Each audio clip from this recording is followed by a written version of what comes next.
इन्होंने नाम रखा था वोट अधिकार यात्रा।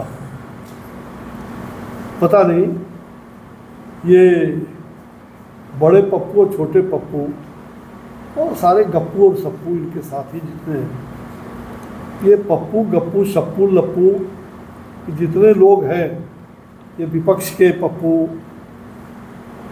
इन लोगों को हो क्या गया है? ये वोट अधिकार यात्रा, और मुझे ऐसा लग रहा है ये वोट अधिकार यात्रा नहीं बल्कि विपक्ष की यह अंतिम यात्रा है बिहार में। और बिहार में नहीं, देश में ये अंतिम यात्रा की तैयारी विपक्ष कर रही है। और कांग्रेस का बचा कुचा जो भी है, ये बड़का पप्पू जो है वो कांग्रेस को डुबा करके ही रहेंगे। तो मुझे ऐसा लगता है कि मैं इसके पहले दो प्रश्न करना चाहता हूं। आज वो गांधी मैदान में होंगे। हत्या की राजनीति, राजनीति का अपराधीकरण किया और राजद ने अपराधियों का राजनीतिकरण किया। आज वो वोट यात्रा निकालते, चोर वोट का चोरी कौन? मैं उस पर भी आता हूं। मैं पहले दो तीन सवाल ये मुख्य रूप से दागा इसलिए कि लोकतंत्र की हत्या आपातकाल में कैसे किया गया। उसके पहले जेपी के यहाँ ललित बाबू आने वाले थे, जेपी को के यहाँ आने से सदा सदा के लिए किसने रोक दिया? जिस समय जनवरी में हत्या हुई थी 2-3 जनवरी को समस्तीपुर स्टेशन पर, वहां से 1.5 घंटा लगता है दरभंगा मेडिकल कॉलेज जाने में। 1.5 घंटा भी नहीं, मैंने ज़्यादा कह दिया, 1 से 1.5 घंटा के अंदर उनकी खून बह रही थी। क्यों नहीं उनको डीएमसीएच नहीं भेजा गया? दरभंगा मेडिकल कॉलेज में उस समय बिहार में पटना मेडिकल कॉलेज और दरभंगा मेडिकल कॉलेज मशहूर, वहाँ नहीं भेजा गया। कहाँ? तो एक सैलून चला और सैलून से उनको कहाँ भेजा गया? मैं बिहार में पहली बार ये प्रेस कॉन्फ्रेंस इस संदर्भ में कर रहा हूँ। दिल्ली में तो किया था, काफ़ी सुर्खियों में रहा, और बिहार में आज मैं भागलपुर में कर रहा हूँ, चूँकि मिथिलांचल का सटा हुआ पोर्शन भी है और ललित बाबू बहुत श्रद्धेय थे। तो मैं ये सवाल इसलिए दाग रहा हूँ कि उस समय समस्तीपुर से दरभंगा 1-1.25 घंटे में जा सकता था, लेकिन 15 से 16 घंटा लगा था समस्तीपुर से सैलून को पटना आने में। और पटना में भी पीएमसीएच में नहीं भर्ती किया गया। सबसे टॉप उस समय देश के 5वें 6ठे मेडिकल कॉलेज को माने जाते हैं। कहाँ भर्ती किया गया? तो दानापुर के रेलवे हॉस्पिटल। कितना बड़ा हॉस्पिटल, कितने बड़े बड़े सर्जन थे वहाँ। ये हत्या की पूरी साजिश, और ये मैं नहीं कह रहा हूँ, जस्टिस तारकुंडे के रिपोर्ट में और सीआईडी के रिपोर्ट में ये सारे बिंदुओं पर, और कर्पूरी जी तो बेचारे थक गए कितने बार कहते कहते। उस समय अटल बिहारी वाजपेयी जी ने भी पार्लियामेंट में जवाब पूछा था गृह मंत्री से। गृह मंत्री जी का उस समय के तत्कालीन गृह मंत्री, उनको जवाब नहीं निकल पा रहा था। उन्होंने कहा था कि सारे विपक्ष के नेता चौधरी चरण सिंह से लेके सब लोगों ने उस समय आवाज़ उठाई थी कि किसने हत्या किया और कौन पकड़ाया है। तो उसके जवाब में उस समय के तत्कालीन गृह मंत्री ने ये जवाब दिया था कि यहाँ 2 लोग पकड़ाए हैं और 164 में बयान आ गया है। तो ये गृह मंत्री जवाब देता है पार्लियामेंट में, और उन दोनों को बाद में छोड़ दिए जाते हैं। 164 का बयान, और बाद में साजिश के तहत, षड्यंत्र के तहत एक आनंद मार्गी को उसमें फंसाया जाता है, मारपीट किया जाता है। उसका भी कई प्रमाण है। और एक छोटे चारा चोर बिहार छोड़, चारा चोर बिहार छोड़, और नेशनल हेराल्ड का जिसने चोरी किया है, जो बेल में, जो पूरा खानदान बेल में, जो पाकिस्तान की दुआई देता है, उसे तो मैं कहता हूं कि तुम भारत छोड़ो। भ्रष्टाचारियों भारत छोड़ो, पाकिस्तान की दुहाई देने वाले भारत छोड़ो। है जवाब तो जवाब देना इस अश्विनी चौबे।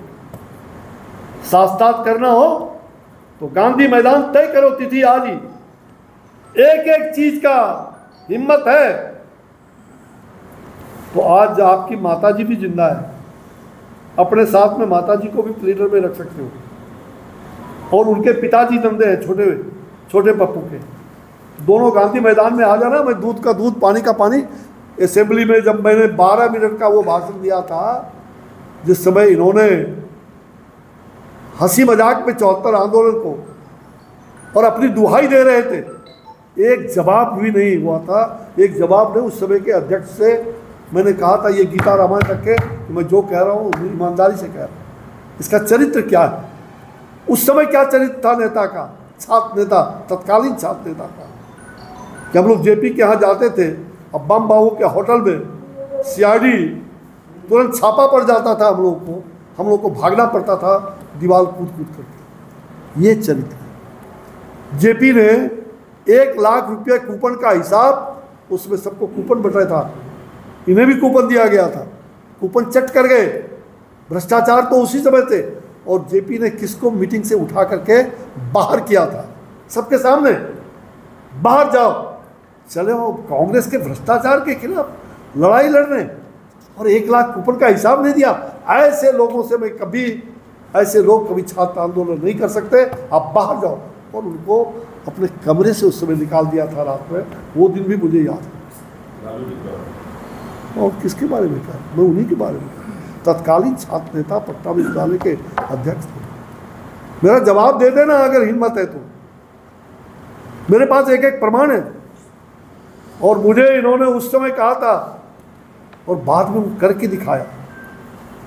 मैंने उस समय तत्कालीन बिहार सरकार के मंत्री, मुख्यमंत्री और कपूर साहब से लेकर तमाम अश्विनी चौबे की, भाई मेरी भूमिका पूरे बिहार में आज भी है। मैं पूरे बिहार में चुनाव के, मिथिलांचल में भी, कल मैं गोपालगंज जा रहा हूँ, वहाँ एक बड़े नेता उस समय के काली पांडे जी, उनका श्राद्ध भी है और मेरा कार्यक्रम भी लोगों ने रखा है। और दरभंगा में जा रहा हूँ, दरभंगा के क्षेत्र में पार्टी ने वहाँ कार्यक्रम लगाया 3 तारीख से। तो पार्टी का चुनाव प्रचार करेंगे तो किसका करेंगे? चुनाव में मैं जीवन भर पार्टी का प्रचार करता रहा हूँ, तो पार्टी का प्रचार तो जीवन भर किया हूँ। और चर्चा है कि चौबे बाबा भागलपुर से विधानसभा लड़ेंगे। अच्छा तो सुन लीजिए, अश्विनी चौबे ने चुनाव को तिलांजलि दे दिया है, ठीक है ना। मैंने पहले भी बोला था, अश्विनी चौबे ने कोई भी चुनाव, विधानसभा या लोकसभा का चुनाव से तिलांजलि पहले ही दे दिया।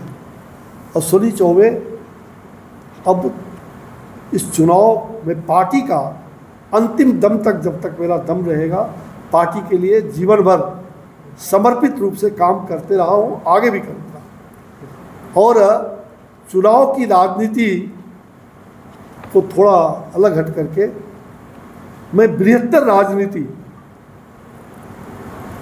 देश का आर्थिक विकास कैसे हो, मैं साहित्यिक, सांस्कृतिक और आध्यात्मिक, ये तीनों को जोड़ते हुए राजनीति का जो एक कर्तव्य होता है उसका निर्वहन करता रहूँगा। तो इसलिए हम चुनाव प्रचार भी करेंगे। और आपने कहा भागलपुर में क्या करेंगे, ऐसा बताया क्या? नहीं, बिहार में आपकी क्या भूमिका? बिहार में क्या भूमिका? तो बिहार में हमारी ये भूमिका, बिहार मेरा नहीं, भागलपुर तो मेरा जन्मभूमि है भैया। अगर भागलपुर के लोग, आप लोग नहीं पालते, आप लोग, मुझे इतना था, भूल गए उस दिन। और आज चोर मचाए शोर की बात हो रही है, उसको चरितार्थ कर रहे हैं, उस मुहावरा को। मुझे लगता है कि इनको, इस कहावत को चरितार्थ करने वाले जरा जवाब देना कि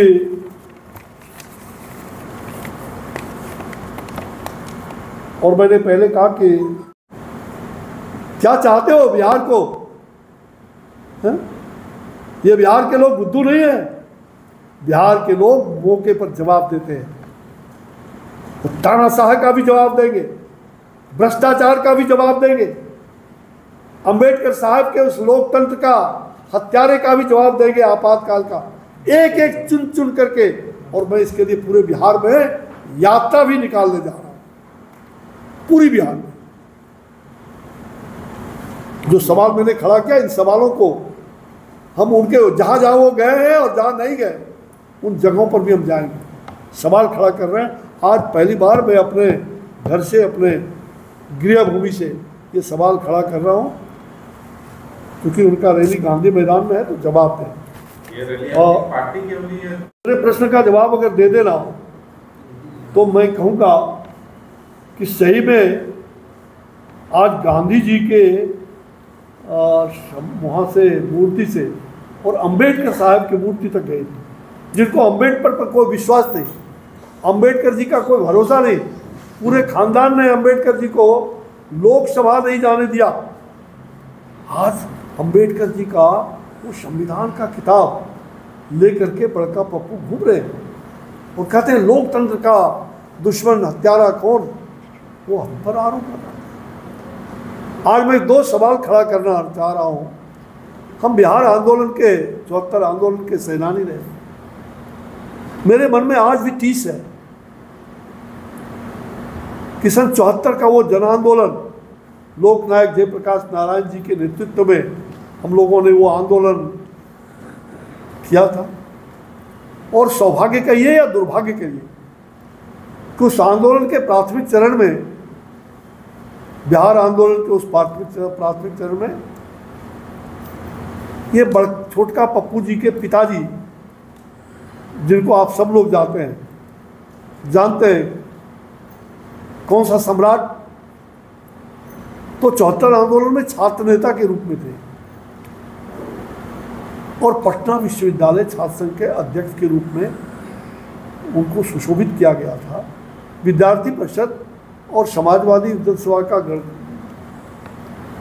गठजोड़ हुआ था और सौभाग्य से मैं चुनाव का प्रभारी था, विद्यार्थी परिषद के और पूरे छात्र संघ के चुनाव का। सुशील मोदी जी हमारे महामंत्री। और उस समय का मैं 2-3 चीज़ इसलिए याद दिला रहा हूँ कि ये पीढ़ी 50 साल आपातकाल के, 51 साल 74 आंदोलन के हो गए, 50 साल आपातकाल के हो गए। तो मुझे लगा कि ये बड़ा पप्पू, छोटा पप्पू, उनके बगल में कोई गप्पू, सप्पू और लप्पू, ये सब लोग बिहार में किस लिए चले हैं, तो वोट अधिकार यात्रा के लिए। बहुत खुशी की बात है और आज उसका समापन कर रहे हैं। गांधी जी को भी आज उनके मन को कितनी चोट पहुंची होगी, लोकनायक जयप्रकाश जी जहाँ भी है उनके मन को कितनी व्यथा हुई होगी। और अंबेडकर साहब, जिसको इन्होंने कभी घुसने नहीं दिया संसद भवन में, इनके नाना जी, नानी जी, उस समय इनको याद नहीं था। मैं 2 सवाल इसलिए खड़ा करना चाह रहा हूँ आज आपके माध्यम से, और मीडिया से भी आपके माध्यम से ये सवाल जाना चाहिए उन तक, जवाब दे। मैं नाम इसलिए नहीं ले रहा हूँ कि वो विपक्ष के नेता हैं, बड़े नेता हैं। विपक्ष के नेता की मर्यादा होती है। मैंने मर्यादा को चूर चूर होते हुए उस संसद के अंदर, उस संसद भवन में एक बार नहीं अनेकों बार देखा। मेरे 10 साल नेता रहे वो मित्र के नाते हम लोग संसद भवन में देखा है। कभी कभी वो आते थे और आते थे तो फिर वो नाटक करके चले जाते। अब आज बिहार में वो आए हैं, ये उनकी कांग्रेस की ये वोट अधिकार यात्रा कांग्रेस की और राजद की और विपक्ष की अंतिम यात्रा है। अंतिम यात्रा की विदाई बिहार के लोग अंतिम विदाई कर रहे हैं। मुझे लग रहा है कि मैं पहली बात तो ये कहूँगा कि आपातकाल के 50 साल जवाब दो कांग्रेस और राजद के लोग। राजद के नेता तो उस समय 74 आंदोलन के हमारे साथ चल रहे थे उन्होंने शपथ खाया था। मुझे याद है जेपी के चरखा समिति में हम सब लोग छात्र संघर्ष समिति के लोगों को जेपी ने शपथ दिलाया, जातिवाद मिटाएंगे, नया बिहार बनाएंगे, भ्रष्टाचार मिटाएंगे, नया समाज बनाएंगे। मैं पप्पू और गप्पू से क्या सवाल करूं, बड़ा पप्पू छोटा पप्पू से उनके पिताजी से सवाल करता हूं, मेरे भाई आप जाओ जरा जवाब दो, क्या कारण है? लोकतंत्र के हत्यारे कौन है? हिम्मत बताने का आज लोकतंत्र की हत्या आपातकाल में किसने किया था? किसने संविधान को तोड़ मरोड़ करके और पूरी संविधान को, अंबेडकर साहब के उस संविधान को, डॉक्टर राजेंद्र प्रसाद की अध्यक्षता में जो संविधान पूरी कमेटी थी, उस समय करोड़ों लोगों का अपमान किया गया था आपातकाल लगा करके। आपातकाल का जवाब इसलिए कि आपातकाल के दिनों में लालू जी जेल में थे, बड़ा कष्ट होता था उनको जेल में, क्योंकि उनका चरित्र जेल के पहले भी कांग्रेस के नेताओं के दरवाजे पर जा कर के वो सारी बातें इधर की उधर कर लेते थे, शंका के निगाह से नहीं बल्कि सही बात थी। और उस समय मैं कई घटनाओं को बताऊंगा कि कांग्रेस इनके आज से नहीं, 74 आंदोलन में कांग्रेस, उस समय दारोगा राय जी उनके अभिभावक हुआ करते थे, और दारोगा राय जी के यहाँ से ही छात्र आंदोलन का ये